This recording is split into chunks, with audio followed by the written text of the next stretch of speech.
Hi everyone, welcome back to another tutorial video from Crypto Basics. In this video, we will be learning how to change your profile picture on your HyperPay wallet app. To change your profile picture on HyperPay is a super easy process.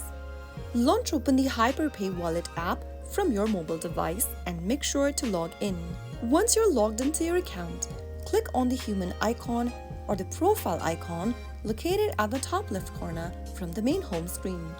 On the next page, tap on your username at the top. Now click on Head Image. You can upload a new head image by tapping on Album and selecting a picture from your camera roll.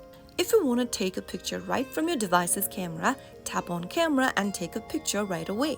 I'm gonna choose an existing image, so let me tap on Album.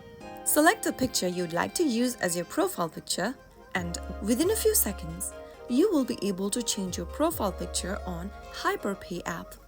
So that's how it's easily done. I hope the tutorial was helpful to you.